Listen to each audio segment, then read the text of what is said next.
Between these 4 students, would you feed them sweets, meats, vegetables, or nothing but bread? We have Junpei, Itadori, Fushiguro, or Nobara.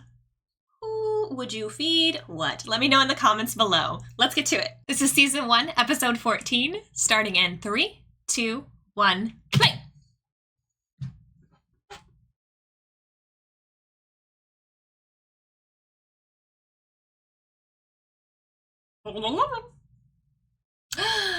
Gojo! Oh, what a horrible existence!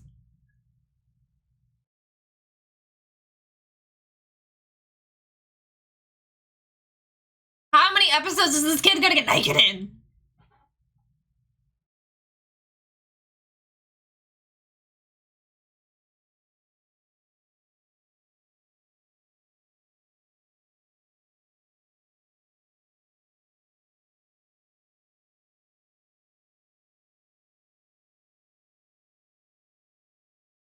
I would always love to go to hot springs.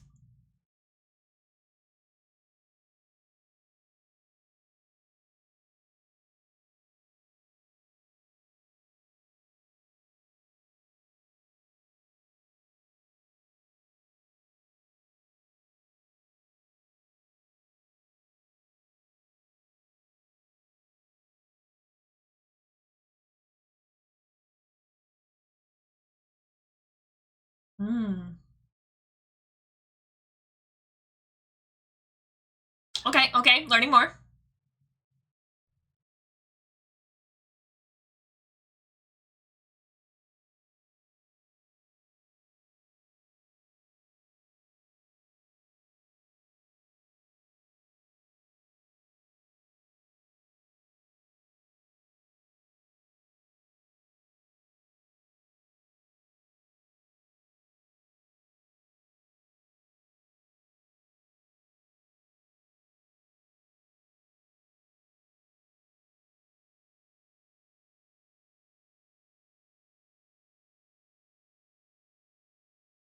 Like a little bouquet?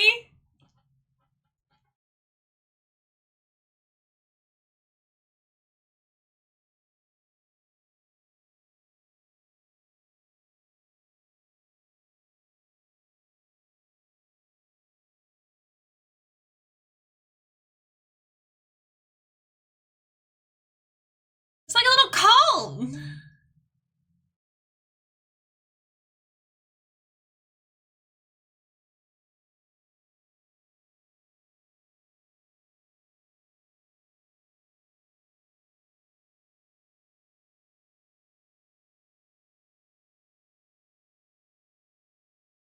Phrasing.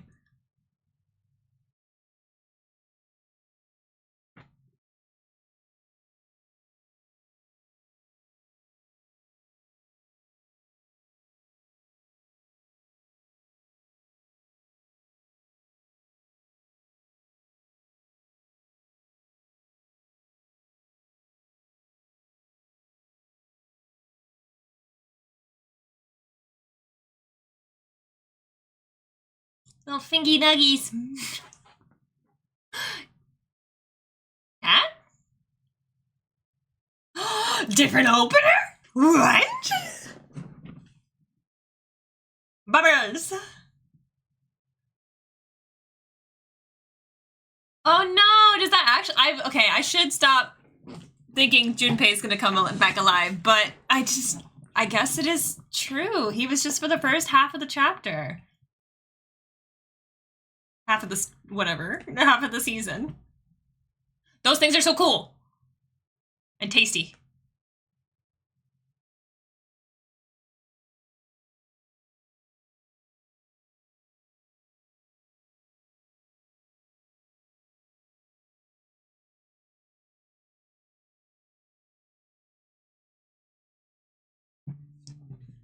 Pink elephants!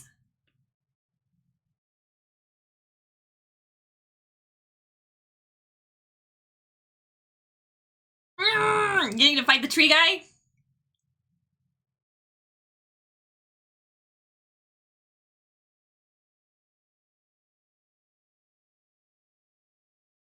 More Gojo?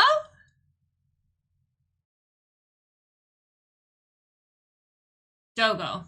Oh gosh, I'm gonna mess them up all the time.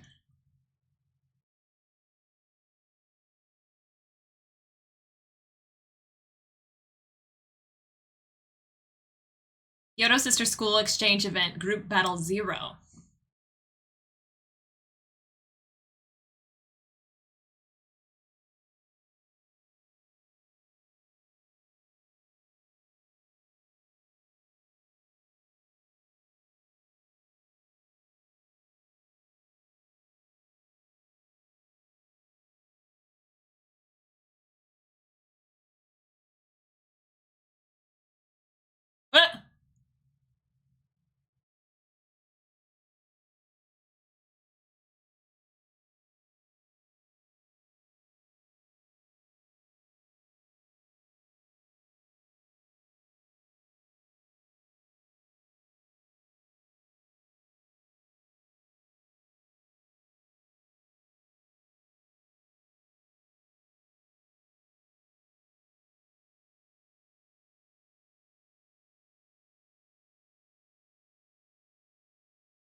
Are people gonna be mad at you? They're totally gonna be mad at you.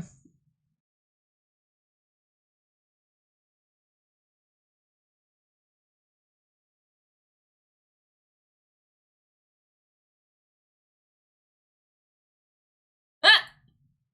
Pop out of a cake, please. Yes? Idea?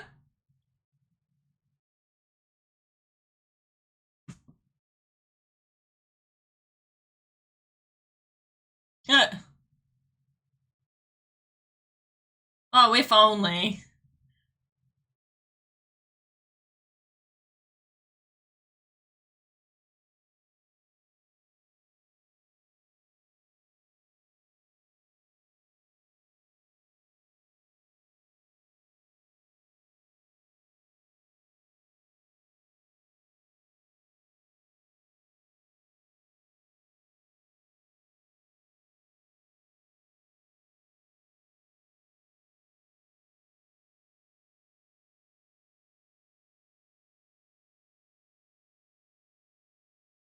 Oh.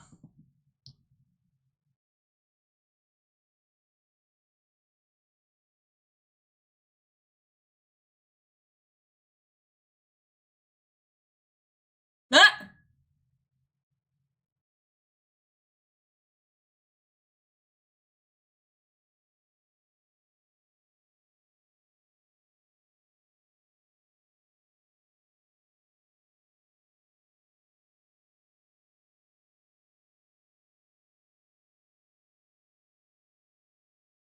People.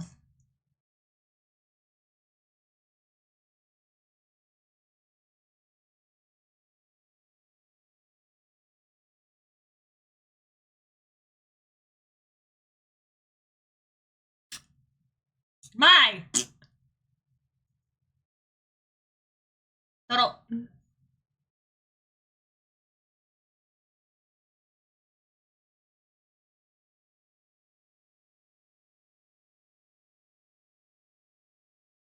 Momo.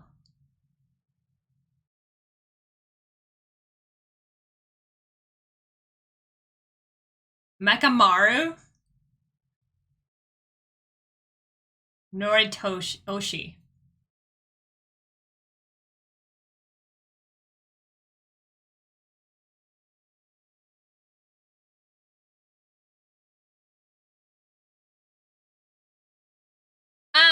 Miwa.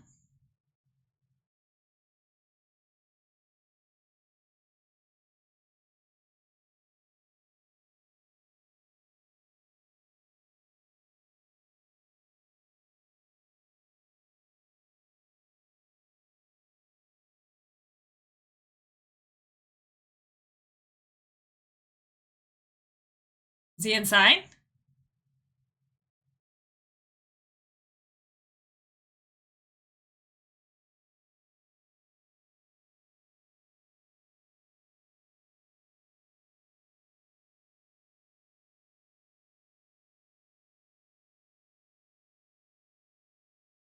Huh.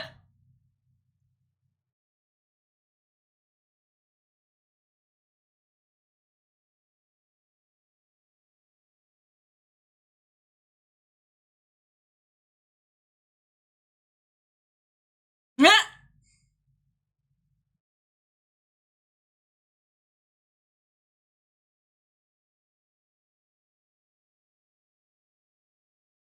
They were grieving!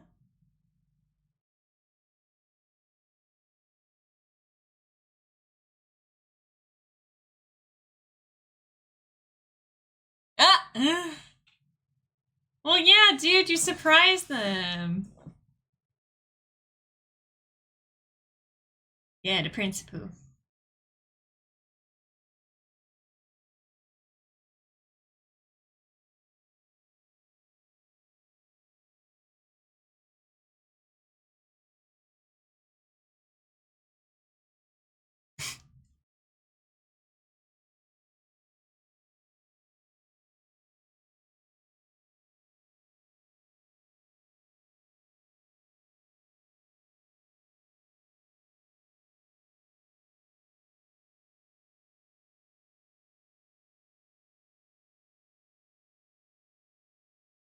Yeah, I didn't expect them to be exactly as excited as he expected them to be. Like, quite literally, you put their emotions through hell for a couple months. They won't admit it, but they were sad.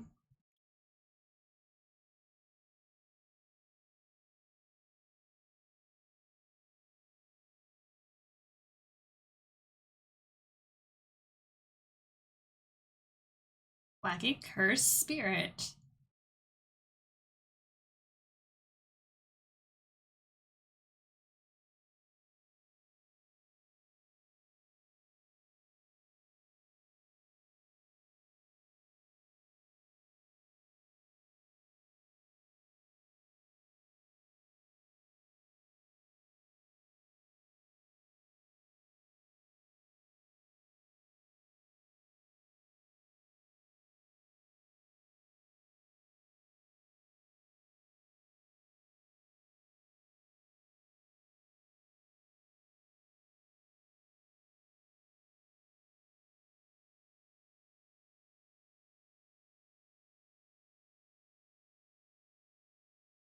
Just as an example, this is what you could do.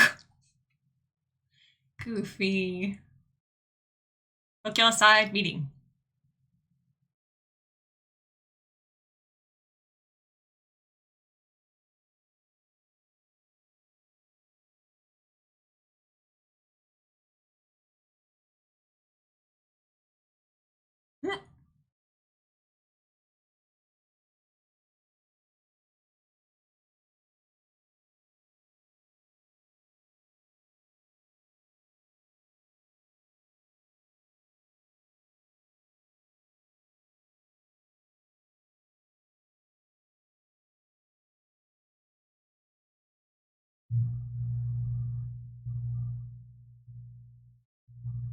Sticks and stones might break my bones.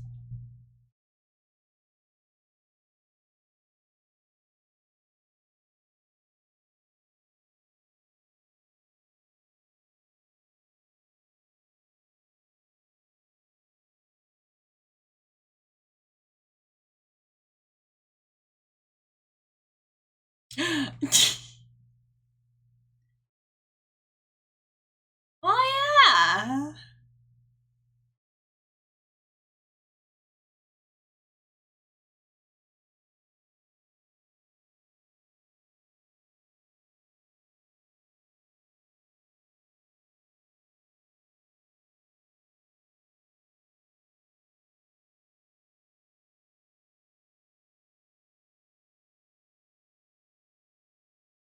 Little sneezes being like you're somebody's thinking of you.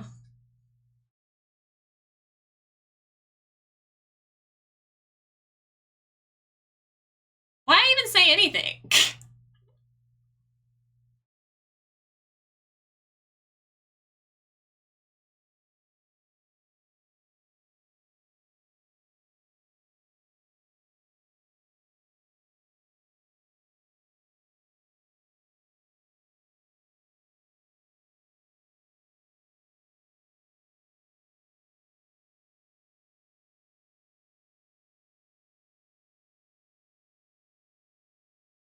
What can this kid do? Kyoto side.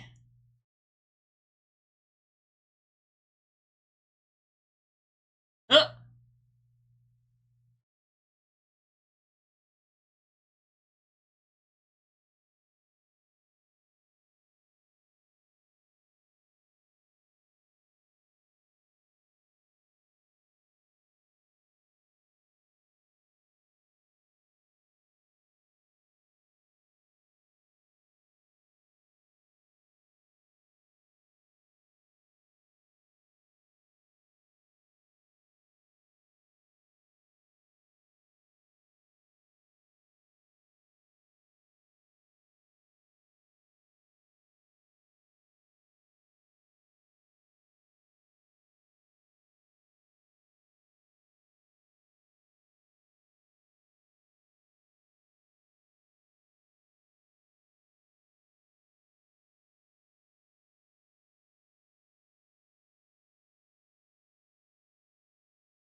He likes what he likes, but at the same time, bad priorities.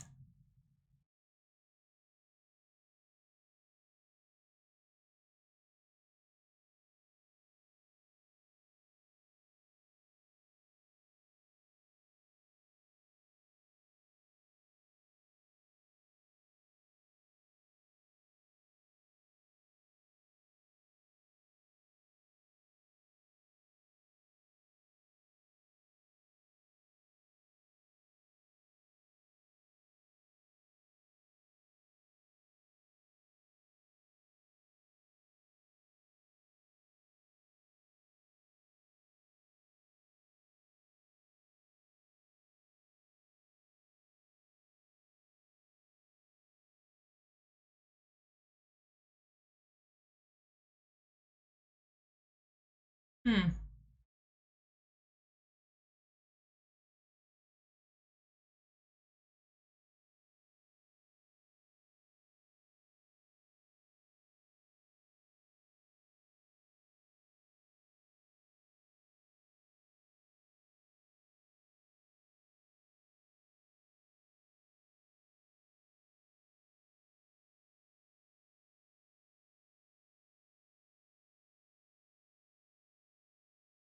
Earplugs?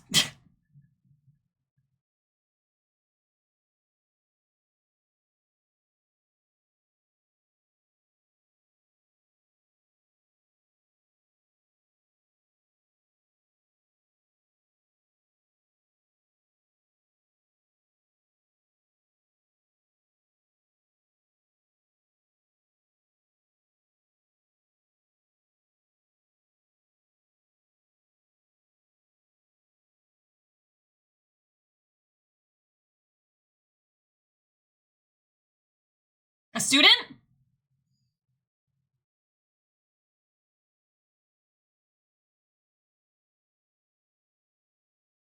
Oh, it's yeah.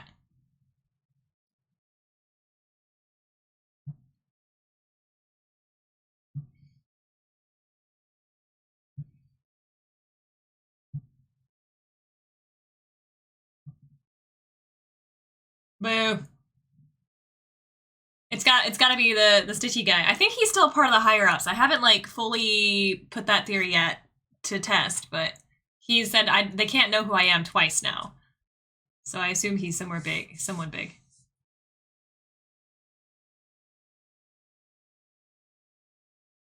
Just came back from the dead. And that.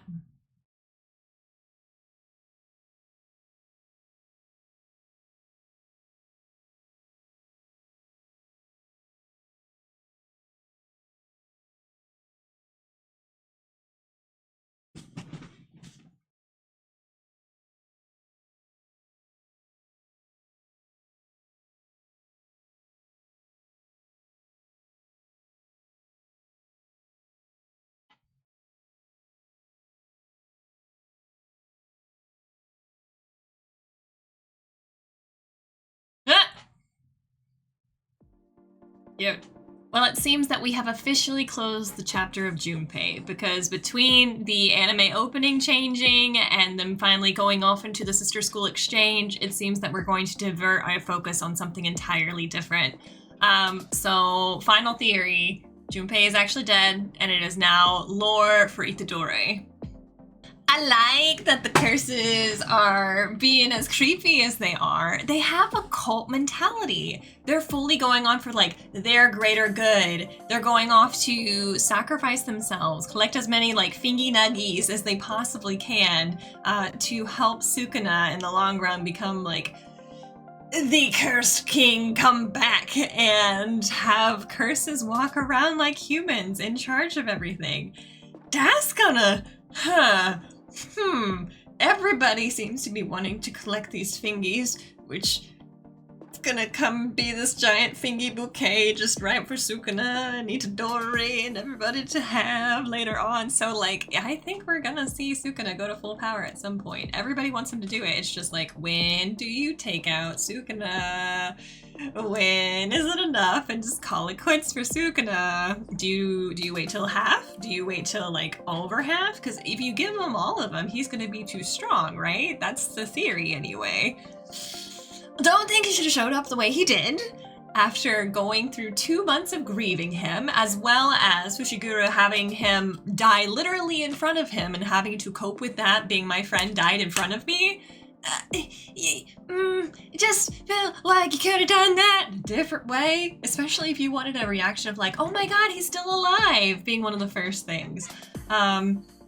Gojo, come on, you should have known that too, but I guess there is just like theatrics there and something that you want to just like, hey, it'd be fun to like pop out of a cake and be like, I'm here, I'm alive, but you're fully getting something for yourself out of that, not necessarily like relying on knowing what their feelings are.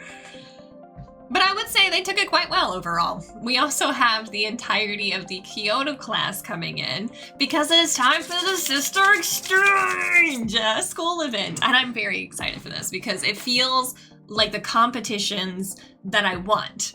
I want to see where all of our students rank up against each other. It's not necessarily that I think that there's going to be some that are always better than others, but it's just fun to see everybody's ability and seeing it in a competitive manner before we see it in a cooperative manner. And you think that they're going to go from here to eventually going to fight Sukuna or another big bad curse altogether. So seeing them like clash is always a fun time. At least I think it is. Special little caveat to this one, we're actually going to be seeing them try to go after Itadori. I don't know how many of them are going to be down for that as a goal, because we had a new character like Momo saying like, well, we could have some people focus on that and then still have the other half of us go on the game, which I think is important too. I don't really know what stakes lie in being the winners, besides getting to host it for the next time. But I don't really know what they get out of it, if like they're going to have a better mentorship or they're going to have better standing. I don't know. What do they get out of this? I'll have to wait and find out what that is. But having a lot of them be down for going after Itadori because he is a vessel, not a student per se. Like, he is a student, but he's nothing more than the vessel, or at least that's not what the principal wants to paint him as. The principal does want to paint him as that because they're gonna have to destroy him eventually. And it's better to get him out of the way now when we were saying that he doesn't have all of his powers rather than wait for all of his powers to be fed to him. Out of all the students on the Kyoto side, Kamo intrigues me. He said like as Kamo House Elder. So first of all, what's up with that? Second of all, it seems that he has an air of authority about him and he's willing to go after Itadori. He's also the one, if I'm not mistaken, that was talking to the principal saying like, if you are to kill a sorcerer, you have to do it with cursed energy, otherwise they come back as a curse. And I feel like that might be foreshadowing for the future. The final thing about the show I want to point out is we're talking about a traitor. So we have the Kyoto teacher and Gojo talking, and Gojo says, there's somebody that's conniving with curses or some curse users, and I think that they are leaking information. Personal theory, I'm not sure who it could be of students or any teachers, but I feel like the guy with the one stitch across his head, twice now within dialogue, he has stated, not in this episode, but in previous episodes, is like, I can't be there, or nobody can know who I am, or I'm not here kind of association with you guys. And I think that's because he might be a higher up. He might be somebody that is... I can only imagine that he's a higher up. That's all I can think about. I'm sure he has something to do with this, but that's where I'm going to put my poker chips. Finally, to answer the question that I had at the beginning of this episode, whether I would feed my students meat only, sweets only, breads only, or veggies only, out of the 4 students, I would feed...